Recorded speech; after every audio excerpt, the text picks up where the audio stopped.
Good morning. This is it's a lot more people than I'm used to, but I was warned about your coming in the best way possible. And so,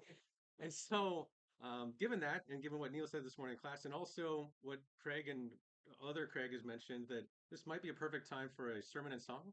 So, so if you could help me out as I go through the lesson here, we're going to do that this morning. I have not done that before, so if it goes poorly, keep it to yourself and just fly away. And then no, no, no. I'm going to do my best to get a little lesson in there with some songs that kind of underline the points that I'm going for.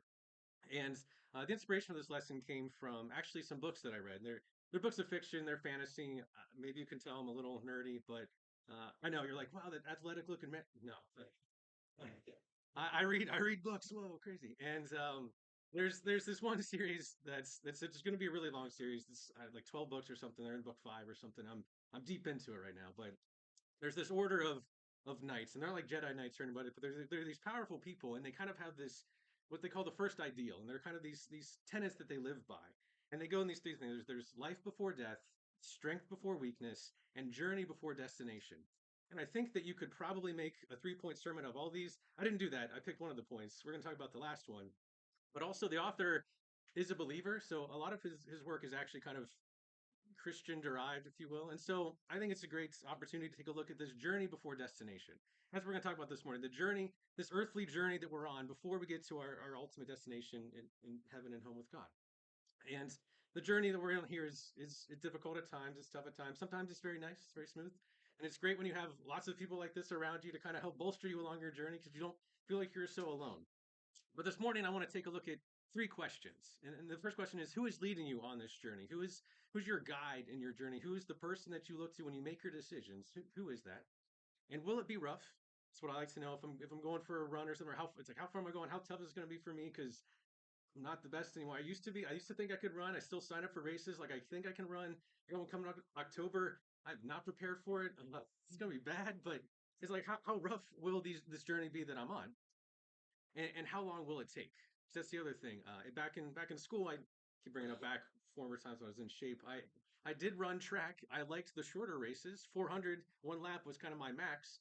Sometimes they throw me in like the 2 mile. I'm like, this is a bad choice, team. And if I'm our best choice, we're in trouble. I was like, how long will I be going for? And I even did cross country for a stint, mainly to sort of prepare for track, but I tried to cheat a few times, tried to cut across like a cow field once. We did get discovered once. I didn't do it solo in my defense. Our whole team kind of did it. We got discovered though, and the coach followed us in a van for the rest of the time. That was not cool. And once again, I'm not the best distance runner. Guess who was right in front of that van? The van was like 3 feet away from me the whole time.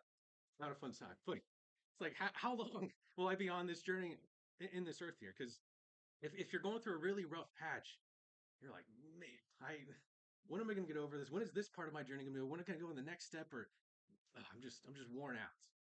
So the first, who's leading you? If you look over in John chapter 10, verses 3 to 5, it says, "To him the doorkeeper opens, and the sheep listen to his voice, and he calls his own sheep by name and leads them out. When he puts all his own sheep outside, he goes ahead of them, and the sheep follow him because they know his voice. However, a stranger they simply will not follow, but will flee from him because they do not know the voice of strangers." And so this is a parable that Jesus teaching them, but I think it's a very important parable because it talks about first he calls them by name. So he knows his sheep by name. Does Jesus know your name? Does he know who you are? Is he aware that you are trying to follow him? And the sheep also know his voice. So it's like when is do we hear these things from God? Do we know these things that God has interacted in our lives? And we're like, I'm just gonna do what Jordan wants. I'm gonna do what I want because I mean we're in the land of plenty here. This is the American dream. I can get whatever I want. I can do what I want. We selfishly kind of take for just us. We have to make sure that we know and acknowledge his voice and the thing that's leading us. And so maybe it's obvious, but the first song we're going to sing is He Leadeth Me. That's 664. 664.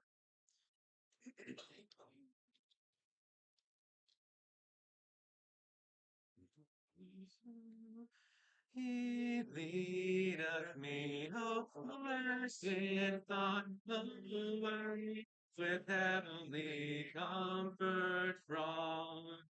What I do where I Still tis my hand that leadeth me. He leadeth me by his own hand. He leadeth me. His faithful will be for by his hands he leadeth me. Sometimes it seems of deepest gloom, sometimes where Eden's bowers bloom. I water still for troubled sea. Still tis his hand that leadeth me. He leadeth me by his own hand. He leadeth me. His faithful Father would be for by his hand he leadeth me. And when my task on earth is done, when by thy praise the victory's won, he doubts for way, but will not flee. Since God through Jordan leadeth me, he leadeth me by his own hand, he leadeth me. His faithful love, thy would be, for by his hand he leadeth me. Thank you.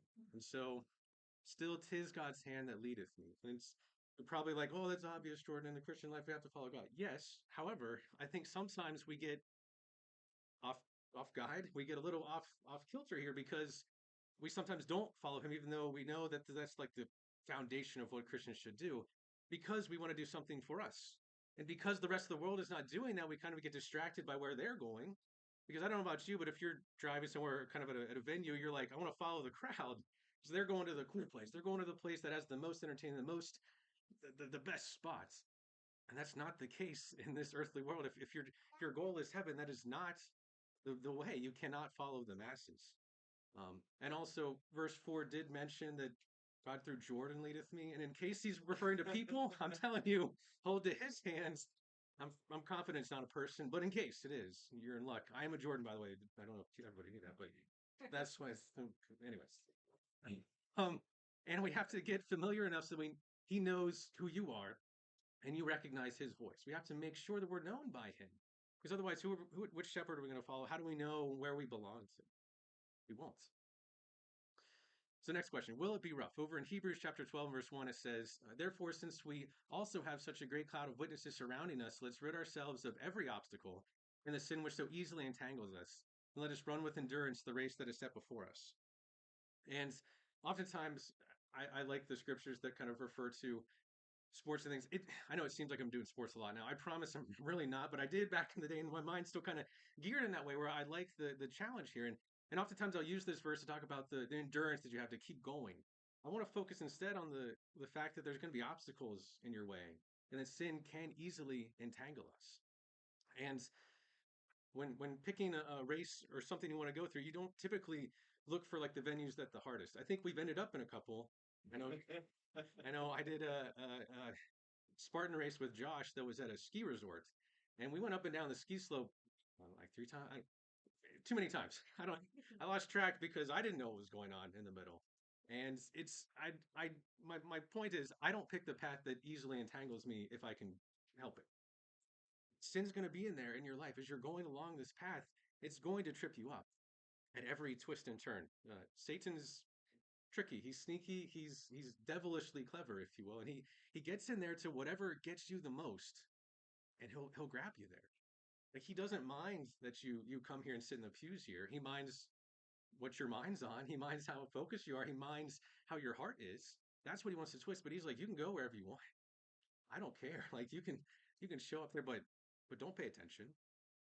Don't focus on God. Focus on what you want. Be distracted by the things of this world because there's a lot of important things that go on in your life. And I know, I know you have a lot of family a job to take care of, all these things they come in your life. But let's not get entangled by that, and let's not be tripped up in our journey. Let's try to power through those times. So the next song this morning is number 692. 692, The Rock That Is Higher Than I.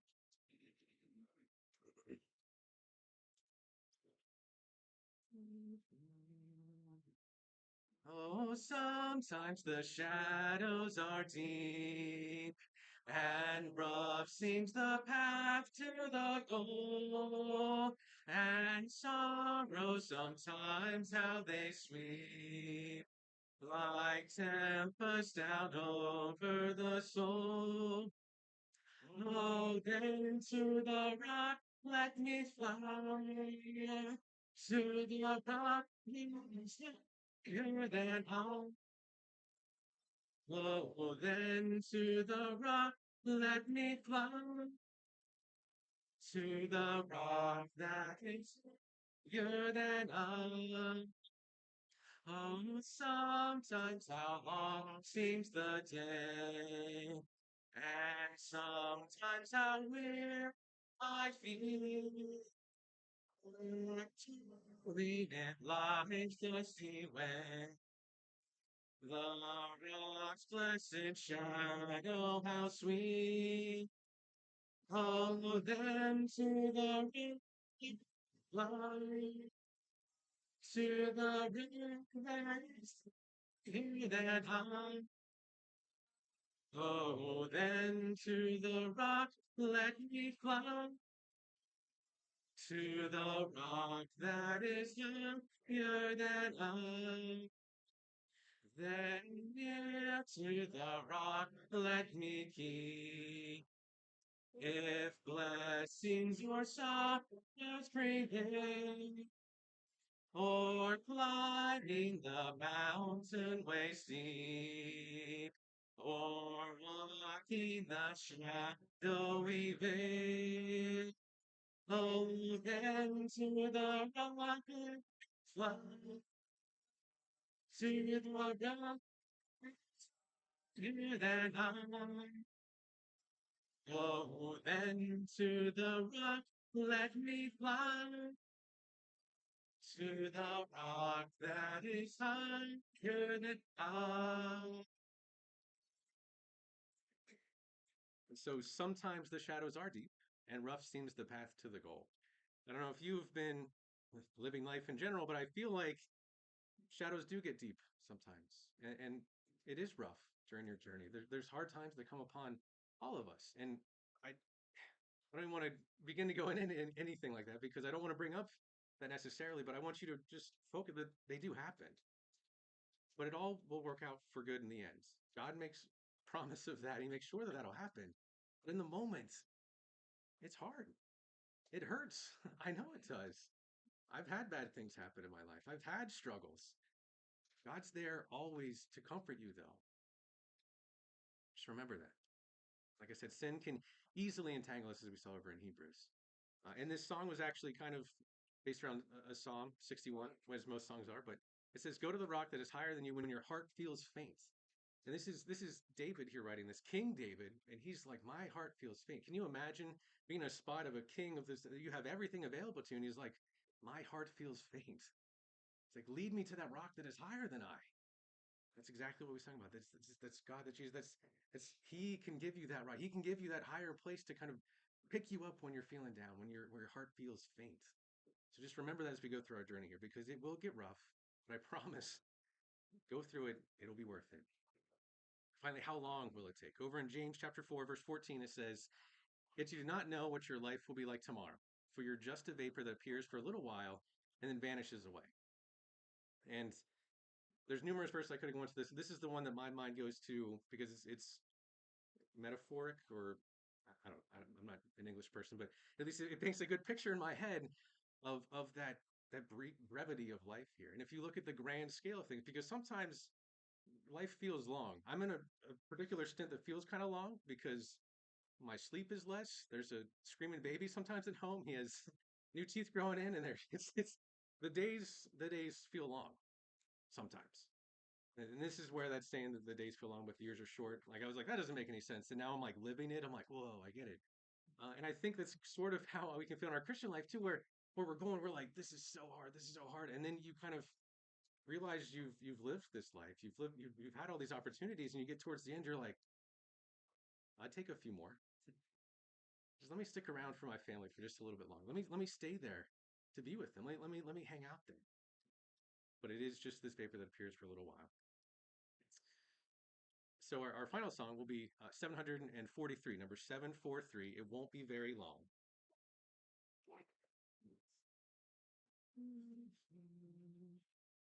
It won't be very long till this short life shall end. It won't be very long till Jesus shall descend.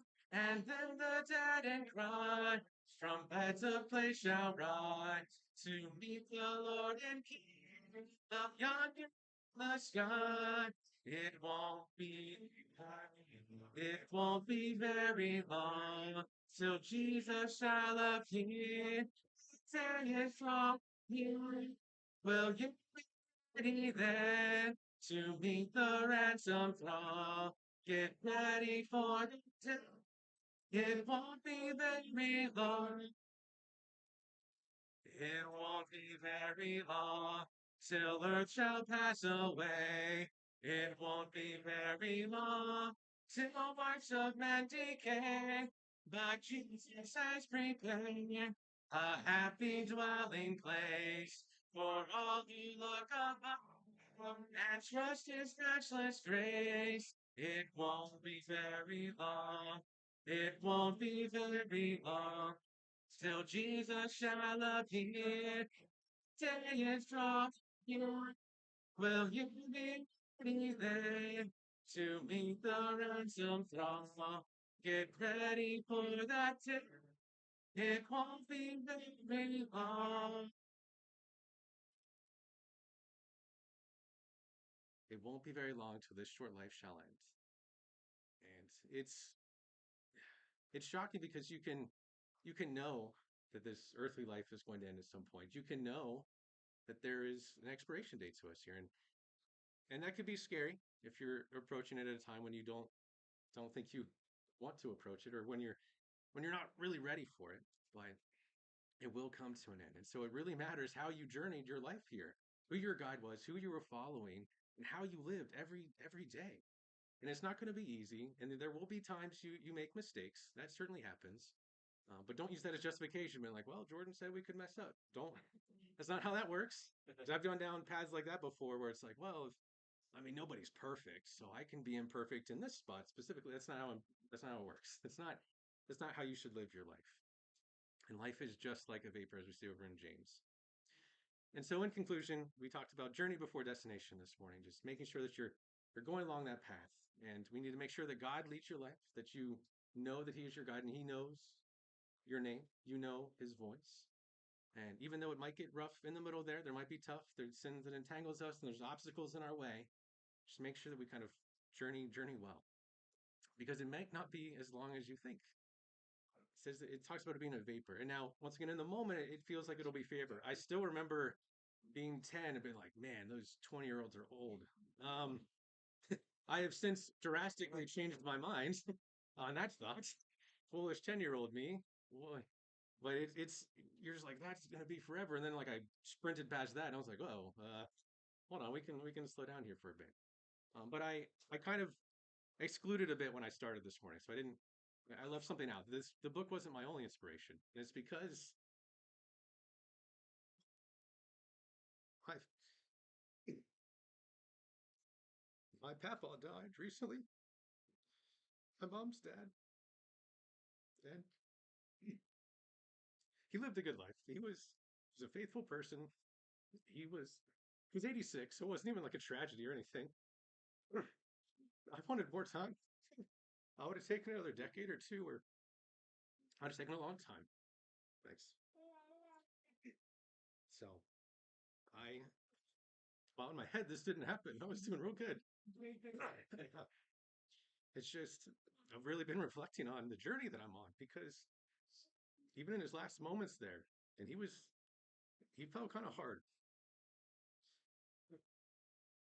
Even there, he was plugged with all sorts of stuff. He couldn't really talk, but the preacher came to visit, and he was like an old camp counselor of mine, so I know him. He's a good guy, and he promised my papa that he would bring him little cards that mentioned where they could find the scripture, and he wanted to hand them out to the nurses. So even when he couldn't talk and he couldn't do anything, he wanted to serve God the best that he could. So I know he's doing better now because he was hurting. He was hurting bad, and he he's part of the inspiration of this lesson because he journeyed well. He he did so many great things. He raised faithful kids, and then he tragically lost his daughter years ago. And she had three kids. Dad kind of wasn't able to step up, so they stepped up. So he raised another batch of kids, if you can imagine it. He worked for years like a steel mill, and he went back to work at Walmart as a greeter. He was the happiest greeter you ever met. He even got to dress up as Santa Claus a couple times. He was a happy person, and he lived great, but he journeyed well, and it's really hit me because it's like I need to journey well. Not only do I want to spend eternity with God, but there's someone else up there I'd really like to go back and say hi to. And so it's just part of the inspiration of this. This is why I didn't start with it because I didn't. Can you imagine the whole sermon like this? That'd been real tough. But um, it's crazy. And luckily, I saw Josh putting up the songs because you inadvertently picked one of his favorites, and it's actually the one that I led at his funeral. I don't try leading songs at funeral. That doesn't. Well, it goes about like this, but with singing, and it's not very great. But just I just want us to reflect upon the journey that we're going on, and know that there are some people that have paved a great path for you to follow too. Just follow them, live well, journey well through your life, and make sure that we all end up in that home in heaven. And just a final verse here over in Philippians chapter 3, verses 13 to 14, it says, "Brothers and sisters, I do not regard myself as having taken hold of it yet, but one thing I do, forgetting what lies behind and reaching forward to what lies ahead, I press on toward the goal for the prize, the upward call of God in Christ Jesus." And so I love looking at this verse because if you kind of focus on where you've been and the mistakes that you've made in the past, it can really stop you from making progress. Be like, I don't deserve good things. I've made terrible mistakes. I've made mistakes. Doesn't matter. Leave that in the past. Go forward. Just do the next best thing that you can do. The next best step you can take on your journey. Do it. Make sure that you go that way because that's how you end up in heaven with God and with Jesus. And if you haven't been baptized, you haven't put on Him in baptism, your journey really hasn't begun. Your destination is not it's not where you want to go. I promise you. Please just consider. And if you're thinking about it, or if it's something you struggle with and you don't want to talk to your parents about it, you can talk to me. I used to be kind of a cool guy. Maybe you can. I'm at least not your parents, so you can at least chat with me about it. It's like I'm not going to go. I know it's a big decision. I understand the big decision. I was there. I did used to be 10 at one point and have these struggles in my head. Just if you have any need or any thoughts, you can talk to your parents about it too. But if you feel uncomfortable there, you can talk to me too. I promise. And if you have any other struggles in your journey, if you have anything else going on and you want to talk about it or pray about it, I would love to help you with that this morning. If you have any need, please come forward as we stand and sing the invitation song.